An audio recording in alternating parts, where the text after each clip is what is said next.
क्या आप भी हार के डर के कारण डर जाते हैं और ग्रीड के कारण गलत डिसीजन लेते हैं? ये सबसे मेन प्रॉब्लम होती है एक सक्सेसफुल ट्रेडर बनने में। फियर एंड ग्रीड अपने को प्रॉफिटेबल होने से रोकती है। तो आज हम देखने वाले हैं इस वीडियो के अंदर कि कैसे फियर एंड ग्रीड को ओवरकम किया जा सकता है, कैसे फियर एंड ग्रीड को कंट्रोल किया जा सकता है। तो देखो, सबसे पहले मैं आपको बता देता हूँ फियर होता क्या है। देखो, फियर को समझो, किसी भी चीज़ का डर क्यों होता है अपने अंदर। अब मार्केट में हम ट्रेडिंग कर रहे हैं तो डर का मतलब क्या है? लॉस होने का डर, ट्रेड छूटने का डर, मार्केट क्रैश होने का डर। ये सबसे मेन चीज़ें आती हैं। कहीं यार लॉस ना हो जाए, यार हार्ड अर्न मनी है, तो ये हमारे माइंड में क्या होता है, हमारे माइंड में डर बैठ जाता है कि कहीं ये लॉस ना हो जाए। अगर प्रीवियस हिस्ट्री हमारी ख़राब है तो क्या होगा, मान के चलो पिछले 3, 4, 5, 10 ट्रेड या फिर 1 महीना 2 महीने से हम ट्रेड कर रहे हैं तो कंटिन्यू लॉसेस हो रहे हैं, तो हमारे मन में, हमारे दिमाग में वो डर बैठ जाता है कहीं आगे भी लॉस ना हो, जो मैं ट्रेड ले रहा हूँ कहीं इसमें भी लॉस ना हो। तो इस डर के कारण है ना, हम ट्रेड नहीं कर पाते हैं। और दूसरा आता है ग्रीड का मतलब क्या है? लालच कब आता है बंदे में? या तो लास्ट प्रीवियस ट्रेड जो है, मान के चलो 1 वीक से या 1 मंथ से कंटिन्यू काफ़ी अच्छा प्रॉफिट हो रहा है, काफ़ी अच्छी ट्रेड जा रही हैं, तो अब अपने माइंड में, दिमाग में क्या आएगा कि यार मैं एक प्रोफेशनल ट्रेडर बन चुका हूं और अब तो काफ़ी अच्छा प्रॉफिट कमाते हैं, क्वांटिटी ज़्यादा करते हैं। लालच मतलब कि पहले कमाया था 1 वीक में, अब 1 दिन में ही इतना कमाएंगे। तो वो जो ग्रीड होती है ना, वो आपको क्या करती है, वो लालच जो आ जाता है ना, वो क्या करता है, ओवर कॉन्फिडेंस की वजह से लालच आता है। और लालच की वजह से क्या होता है, हम ज़्यादा क्वांटिटी करते हैं और ज़्यादा क्वांटिटी की वजह से क्या हो जाता है, मान के चलो अगर उस ट्रेड में स्टॉप लॉस हिट हो गया तो वो ज़्यादा क्वांटिटी की वजह से उस ट्रेड के अंदर हमारा बड़ा लॉस होता है। जो हमने पूरे वीक में कमाया था वो 1 दिन में हम दे देते हैं। तो ग्रीड के कारण क्या होता है, हम बड़ी क्वांटिटी करते हैं कि यार स्टॉक चल रहा है, ब्रेकआउट दे रहा है, आप क्या कर रहे हो, यार ये तो भाग रहा है, इसको अभी उठा लेता हूँ, कहीं ये ट्रेड मेरे से मिस ना हो जाए, कहीं ये बहुत बड़ा मूव ना दे दे मेरे लेने से पहले।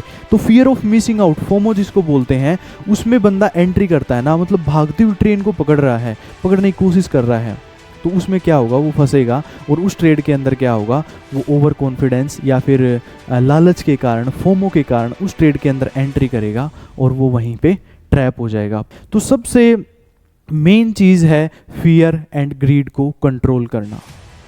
और फियर एंड ग्रीड को कंट्रोल कैसे करोगे, इसके ऊपर आपको अगर एक सक्सेसफुल ट्रेडर बनना है ना, तो इन 2 चीज़ों के ऊपर काम करना बहुत ज़्यादा ज़रूरी है। अगर आप स्ट्रेटजियों के पीछे भाग रहे हो, अगर आप इंडिकेटर्स के पीछे भाग रहे हो ना, तो इनके पीछे भागना बिल्कुल भी सही नहीं है। क्यों सही नहीं है? क्योंकि आपको अपने ऊपर काम करना चाहिए, आपको अपने फियर एंड ग्रीड के ऊपर काम करना चाहिए, जो आपको एक सक्सेसफुल ट्रेडर बनाएगा। फियर एंड ग्रीड को कम करने का देखो, सबसे पहला सॉल्यूशन मैं आपको बता दूं कि एक रिस्क मैनेजमेंट बहुत ज़्यादा ज़रूरी है। कोई भी ट्रेड लो ना, ओवर कॉन्फिडेंस हो, चाहे बहुत ज़्यादा हाई मोटिवेटेड हो या फिर डीमोटिवेटेड हो, पीछे stop loss, continue stop loss कटे हैं या फिर टारगेट आए हैं, मैटर ही नहीं करता। आप हर ट्रेड के अंदर एक रूल बनाओ कि मेरे को इतना % रिस्क लेना है। ऑटोमेटिक ही क्या होगा, आपकी पोर्टफोलियो मैनेज रहेगा, आपका रिस्क मैनेज रहेगा, तो आपको फोमो या फिर फियर एंड ग्रीड नहीं होगा।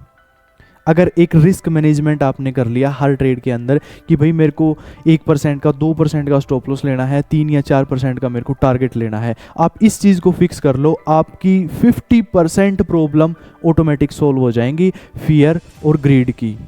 आप जिस भी इंडिकेटर के ऊपर काम कर रहे हैं, प्राइस एक्शन के ऊपर काम कर रहे हैं, सिंपल से सिंपल कोई भी सेटअप उठा लो जो आपको सबसे ज़्यादा आसान लगता है, और उसके ऊपर आप एक प्रॉपर रिस्क मैनेजमेंट, एक एंट्री एग्जिट स्टॉप लॉस के अकॉर्डिंग उसके अंदर एंट्री करो। इसका मतलब क्या है, ट्रेड लेने से पहले आप एक प्लान बनाओ।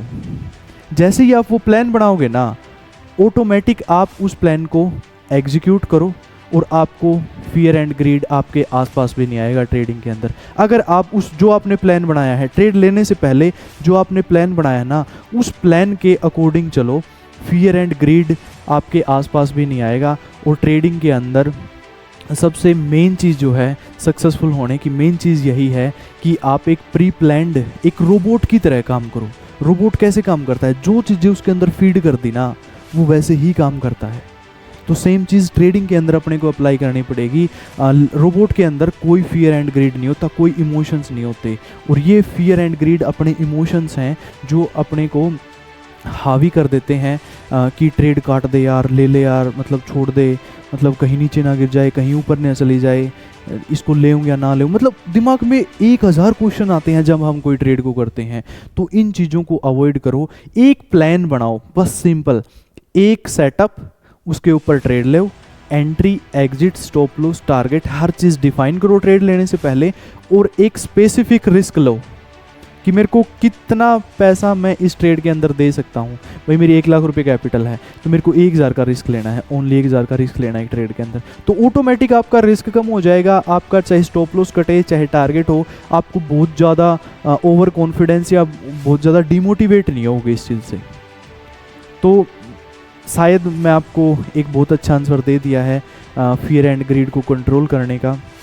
और अगर आप लर्निंग कर रहे हो, अगर आप लर्निंग फेज़ में हो, तो ज़्यादा इंडिकेटर या स्ट्रेटजियों के पीछे ना भाग के अपने इमोशंस और अपने फियर एंड ग्रीड जो अपने अंदर होती है उनको कंट्रोल करने की कोशिश करो। इनको कंट्रोल करने के लिए सबसे मेन चीज़ होती है, आप माइंडफुलनेस मेडिटेशन कर सकते हो, डीप ब्रीदिंग कर सकते हो। तो इससे होगा क्या, आपका दिमाग शांत रहेगा, आप अनाप शनाप ट्रेड नहीं करोगे। अगर आपको इस वीडियो से 1% भी अगर वैल्यू ऐड हुई है तो इस वीडियो को लाइक शेयर एंड चैनल को सब्सक्राइब करना ना भूलें। आज के लिए इतना ही, मिलते हैं नेक्स्ट वीडियो में।